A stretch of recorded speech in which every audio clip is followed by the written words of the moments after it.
How's everybody doing? Thanks for tuning into my channel. I have a great video planned for you today. Let's get right in the middle of it. It's called High Yield Allocation Strategies for $3.5 million.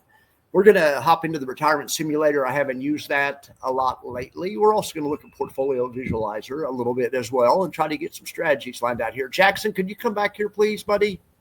He wanders off as soon as I start my show because he knows I'm not watching him. Thank you, buddy. If you save $3.5 million, congrats, you're winning at the game of life. Your basic needs are taken care of. At this point, you just need to set a budget and stay to it. But the devil's in the details. So let's talk over a few different retirement strategies.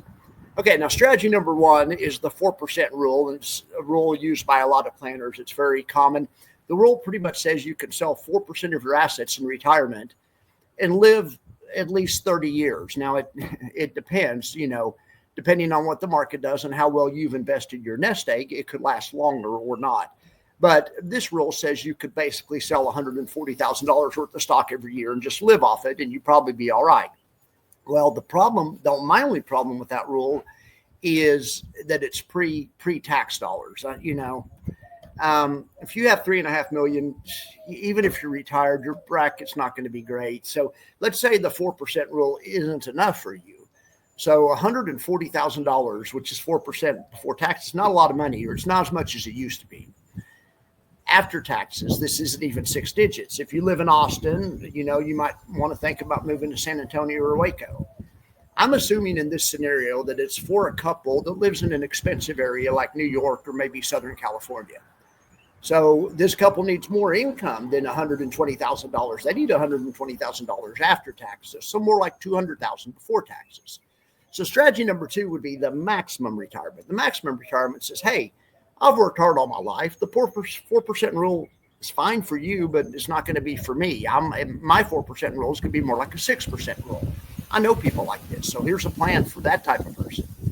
All right, we're gonna maximize retirement income by first allocating 20% to a combination of government bonds, municipal bonds, yield producing ETFs like REITs, senior loan ETFs that produce a yield, closed-end funds like Cornerstone's CLM is an income fund that a lot of people like in retirement. So that's with 20%. But then in a very judicious manner, we're going to take another 20% and we're going to consider some option strategy high yield ETFs.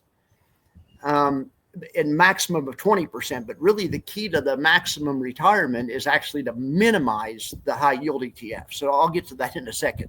We want to minimize the risk associated with allocating the portfolio to high yielders by only using as much of the high yield ETFs as necessary to reach our goal of 4% post-tax income. If we could allocate 5% to high yielders and that gets our goal, post-tax income, that's all we're going to use. We aren't going to take one penny of more risk than we need to.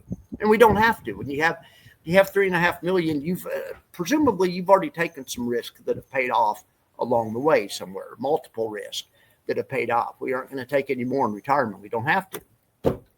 Okay. So remember, these high yielders are riskier than other yielding ETFs. Like the first 20% we talked about is going to be in bonds and closed-end funds and real estate investment trusts. That's fine. High yield ETFs are as risky as stocks. They're even though they're a yielding instrument, they have the risk of stocks. So remember, discretion's the better part of valor. That's why we use as little as possible. We don't want to hurt our retirement. We want to get the income we need, but at the same time, we don't want to have a problem in retirement. The good thing about the high yield ETFs is they pay so much money, you don't have to use very much of them. The other good news is, 2 years down the road, there's been so many high yield ETFs that have come out that sell covered calls or short puts, or now there's other strategies coming out that produce an income somehow. You can choose ones that are less risky or more risky if that's what you want. It's up to you. I generally find most folks want the highest return while taking the smallest amount of risk. So I optimize the maximum retirement to be cognizant of these facts and allocate accordingly. Okay, but what about the erosion? Don't even start with me. Yes, it's a thing. You're calling it the wrong word, but it doesn't even matter to me. Yes, that thing is a thing, and we're going to account for it. We're going to be aware of it. It is a hidden cost associated with high yield covered call ETFs. So we're going to account for it, but we aren't going to be fearful of it.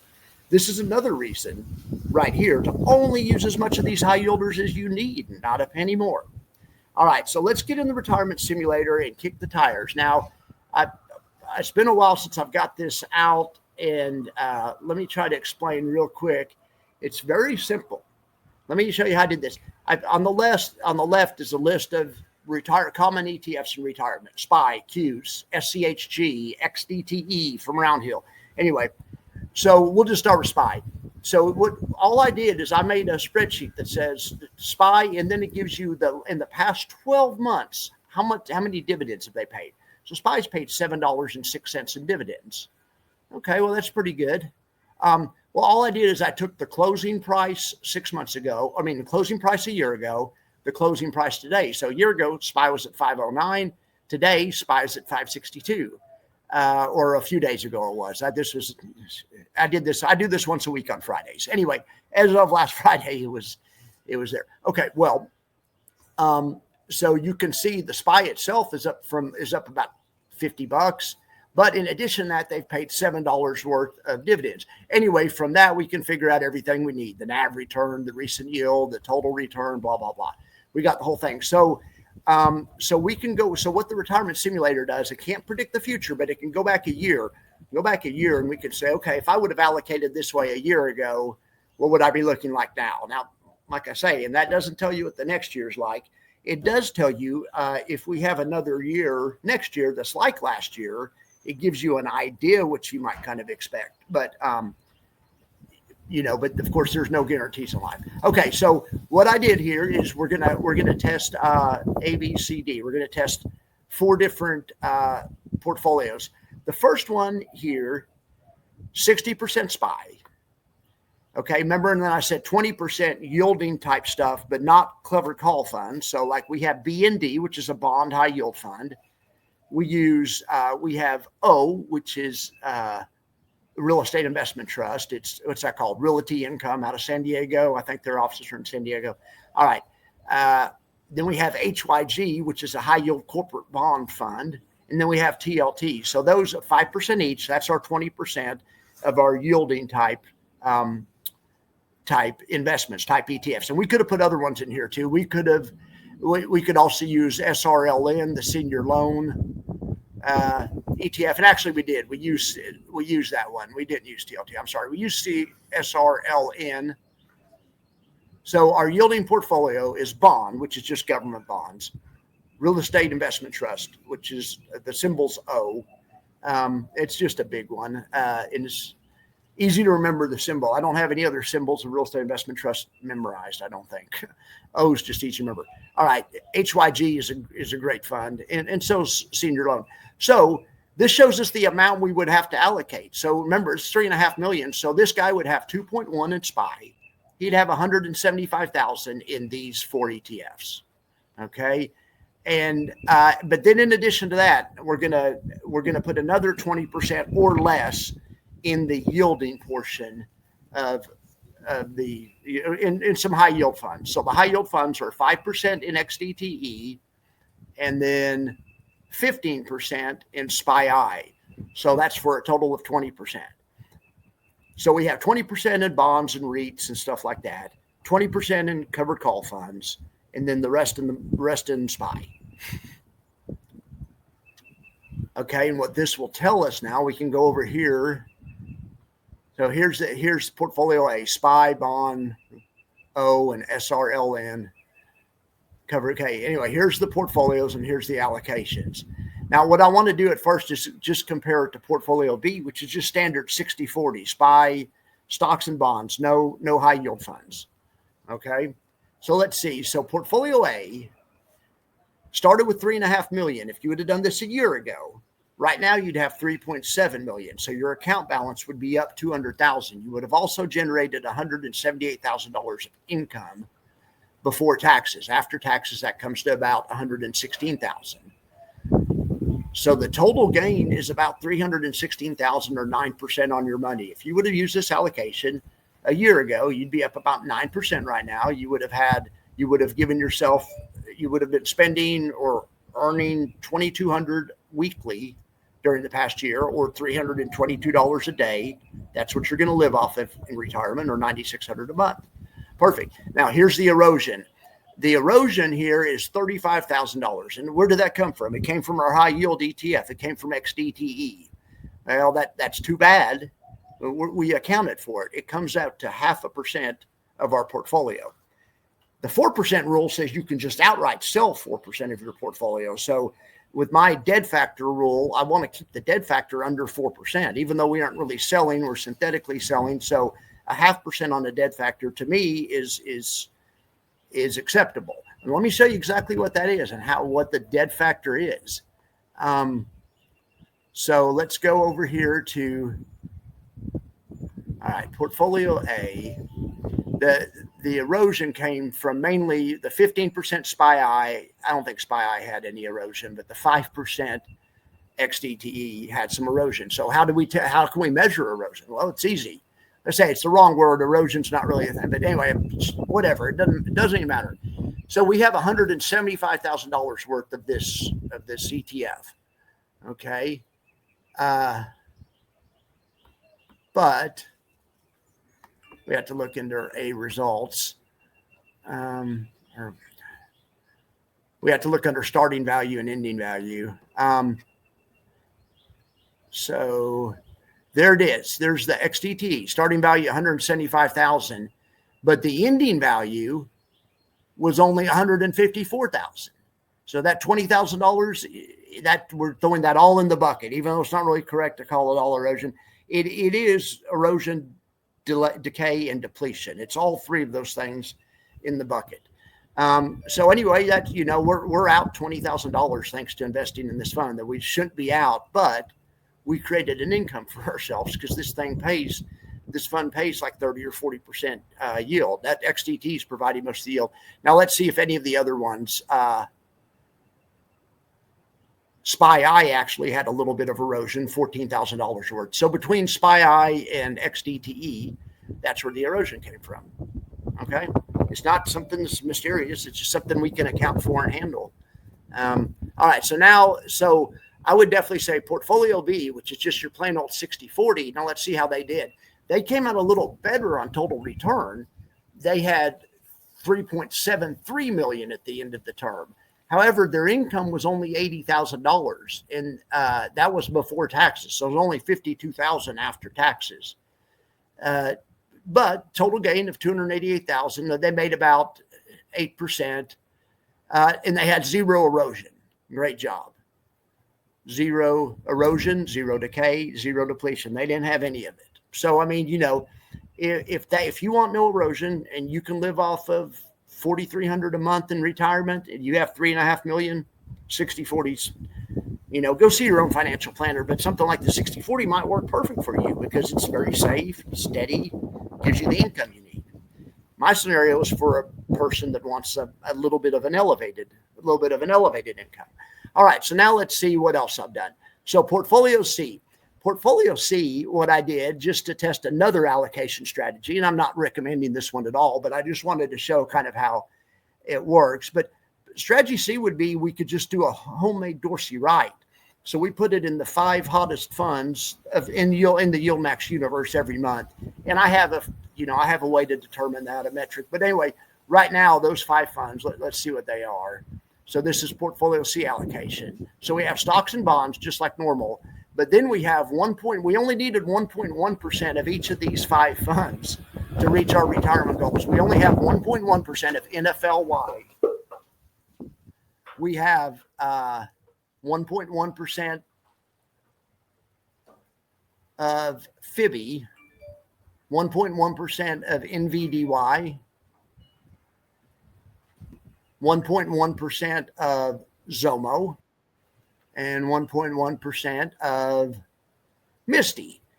Now I realize GDXY should be in the top 5, but it hadn't been out a year. Of the ones that have been out a year, according to my metrics, those are the top 5. Well, anyway, so the percentages that we have to put in those is very small.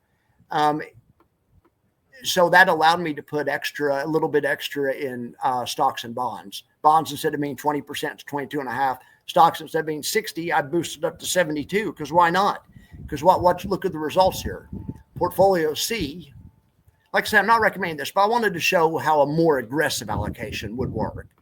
And this is it. Portfolio C, you'd have 3.72 million. You make 1.7, $170,000 income, which is about 111 after taxes. All right, you're up 9% on the year. Now let's talk about the erosion, decay, and depletion. There's $43,000 of it in this one. And it's because these are the higher risk, more high paying stocks. But now do you see why we only used 1.1%? We used just enough percent that we needed to reach our income, but not a penny more, because of all the decay, depletion. It's really depletion is what it is, just FYI. But anyway, just for accuracy's sake, if you say depletion, it's more correct. When you're talking these high yield funds, erosion is a thing that happens to other funds, but anyway. All right. So that's portfolio C. So, now let's compare with portfolio D. Now, portfolio D is the one I'm recommending. I'm not licensed to give advice, so I'm not really recommending it, but it's my friend asked me what I would do, and I guess in my situation or something. This is what I would do. I would make a portfolio that was a high yield portfolio, but make it less correlated to the SPYI. And I'll show you what I mean by that. We're going to look at an example, but first of all, let's just look at the composition. Portfolio D, we put a little extra in SPYI because we had some left over, 62.5. So we upped our SPYI allocation 2.5%. But on this one, we chose 5 stocks, and we needed 3.75% of each to reach our goals. Like I say, this is kind of the one that I would be leaning towards. Okay, so you would have QDTE, 3.75%. That'd be $131,000 of that.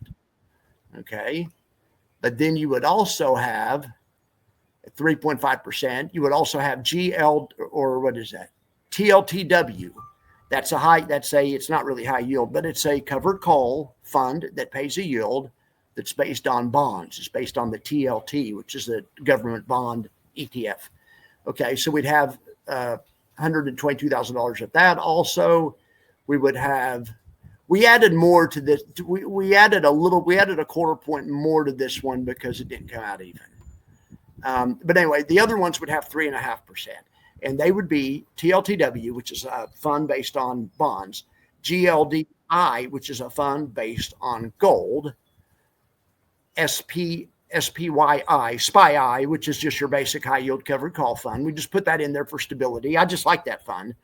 But then also USOI, that's a fund based on USO, which is the United States oil market.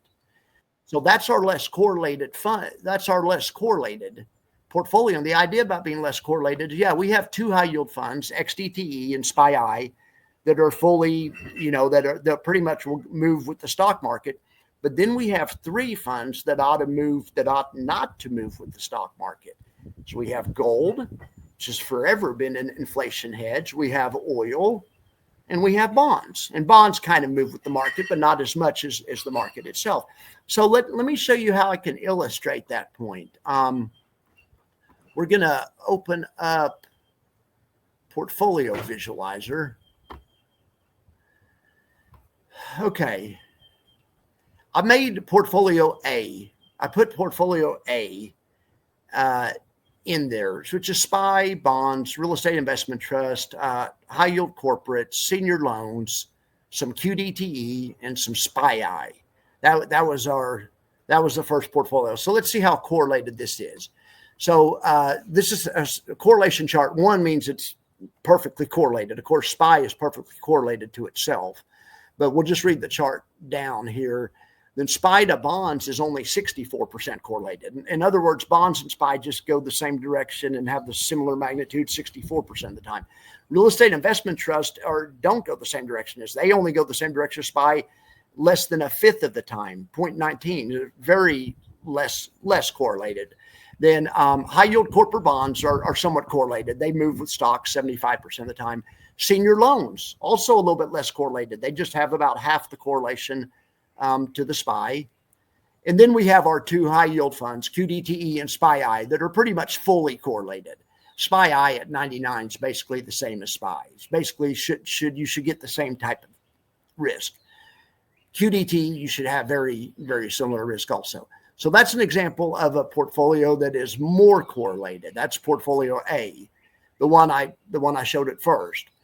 Then portfolio D, the one that I kind of am leaning more towards because I just don't like a lot of risk, is this one, is SPY, gold, USOI, bonds, okay? So we still have two funds that are fully correlated, like as in the other ones, but then my other funds that I chose are much less correlated. So this portfolio I would consider safer than portfolio A. So if you want to see here, SPY's correlation to gold or GLDI, which is the ETF, is less than a fifth of the time. 0.17 is not very correlated, let's just say. Uncorrelated maybe, or non-correlated. All right. And then USOI is inversely correlated. I mean, because it's negative. TLTW gives you a little diversification, and these other ones don't really. But anyway, that's a way you can use Portfolio Visualizer in this tool called Asset Correlations to do exactly what I did and just test it. And here's the rule of thumb. The more of these that you have in the 80s and 90s, the more correlated you are. What does that mean? Well, that means you'll do better when the market does well. So if the market's up, you should do really well. A portfolio that is less correlated or even inversely correlated should expect to do better in times when the market doesn't do as well. All right, so let's get back over here.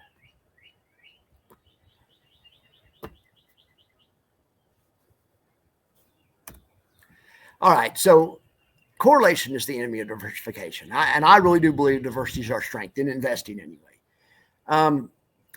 I think that any of these strategies, even the 60-40 might be able to work depending on your risk tolerance. So you don't like a lot of risk and the 60-40 works for you. That's, it's been working for people for years. That's fine. Check with your own planner. Maybe he can modify it to even make it more specific to your needs. But I'm just saying in general, a general, plan like that could work for some people. It also depends on how actively you plan to be in retirement. I watch this every day. I've traded for 6 years now. And then years before that, I've traded off and on all my life. And, I eat, sleep. It's what I do. So with me in retirement, I'm going to be watching it every day. But if there was a person that maybe wanted to set it and forget it, the allocation would definitely be different than mine. Because I'm going to change mine every few months. You saw recently I changed when the market started crashing. I made my portfolio less correlated. Let me show you that real quick. In fact, this is something I'm really proud of. I can't predict the future. No one can, but I saw the market getting weaker and I saw what was happening in the macro picture and with our politics and just stuff that was going on in the world. And I made the decision about 2 weeks ago. This thing's probably going to go lower before it goes higher. And so I bought this fund right here at the top, YQQ. I have, it's up 1.5% today. It's inversely correlated. I should have put it in the retirement simulator. Anyway, I'm up 5% since I made that investment. It's 25% of my portfolio right now. Right now, today, it's making my portfolio be up 36 bips, just it alone. Now, unfortunately, I'm also in GPTY, which is a bullish high yield fund. It's knocking my portfolio down 22 bips. Alti's knocking me down 50 bips. So between the three of them, I'm definitely underwater. But then I also bought GDXY. That's a gold. It's less correlated. That's why I did that. And so it contributes 12 cents on the good side. Then I have DIPS. DIPS is inverse NVDY. And it's working out today. It's giving me 8 basis points on the good side. And then I have Fiat, which is inverse Coinbase. And that's giving me 14 bips on the good side. So you add all those up, then I have small amounts of these right here because fractional shares. You add all those up, and my portfolio is actually up on the day. It's about even or up a little bit. Whereas, and the reason I'm proud about that is because if I had been in the queues I'd be down 1.7. If I was all stocks, I'd be down 1.7% if I was in the Qs. If I was all stocks in the SPYI, I'd be down 1.2%. Stocks are down a lot. I'm even because I'm less correlated. I think that's a big deal, and that's that's kind of what I'm making this video about. Try to be less correlated, but study correlation. But the other thing about this video is I'm trying to drive this point home. Don't use a penny more. These funds are risky. They aren't Ponzi schemes. They aren't going to zero, but they're risky. Just use as little as possible. I would stay away from margin, But anyway, also in this scenario, this person was asking me, it's just a fun thought experiment. So, and we weren't considering margin or anything like that. All right. So I think what I might do next week is make the same video, but do it for somebody that's trying to retire with 350,000 or maybe 1.3 million instead, or maybe 1.5 million instead of 3.5. Anyway, I'm going to do the next video in this series. We'll do it with a smaller amount of capital, and we'll see what compromises we have to make or can make, and we'll see how it affects our decay, erosion, and depletion. Like I say, it's mostly depletion. But to get back to what I'm saying, if I'm willing and able to make allocation changes in retirement, then I would stick with, then I would be fine with less correlated. Because as soon as the market starts going back up again, I would probably reallocate to be more correlated. You want more correlation when the market's going up and less when it's going down. But if it's somebody that doesn't want to monitor that retirement, just wants to set it and forget it, I would tell them to get a planner, because this stuff is complicated, and have the planner set it and forget it. Meet with him once a year, once a quarter, whatever. Make sure that you're still on track, and make sure that he knows your goals and that your goals align with what he's doing for you. If you have any questions, I used to be a planner. I'd be happy to give you my opinion. I can't give advice, but anyway, I'd be happy to give an opinion if necessary. Anyway, this video is kind of fun. It started out because a friend asked me what I would do, and I decided to turn it into content. But it's intended for general advice, entertainment purposes only, right? All right, guys. I appreciate you all, and I hope you have a great day. I know I'm sure going to, because I'm getting ready to take Jax for a jog. See ya.